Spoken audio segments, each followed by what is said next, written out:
এক ম্যাচের হারকে অঘটন বলা যায়, তাই বলে টানা 2 ম্যাচ হার যুক্তরাষ্ট্রের মতো দলের বিপক্ষে বাংলাদেশের কি হলো, সমস্যাটা কোথায়?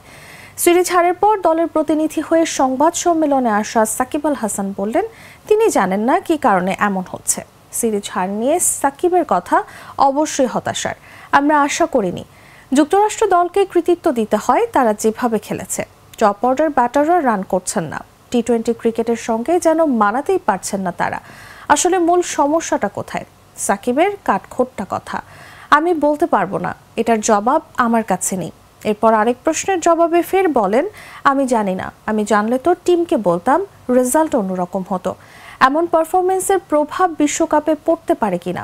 সাকিবের সেই পরিচিত জবাব অবশ্যই পড়তে পারে, আবার নাও পড়তে পারে।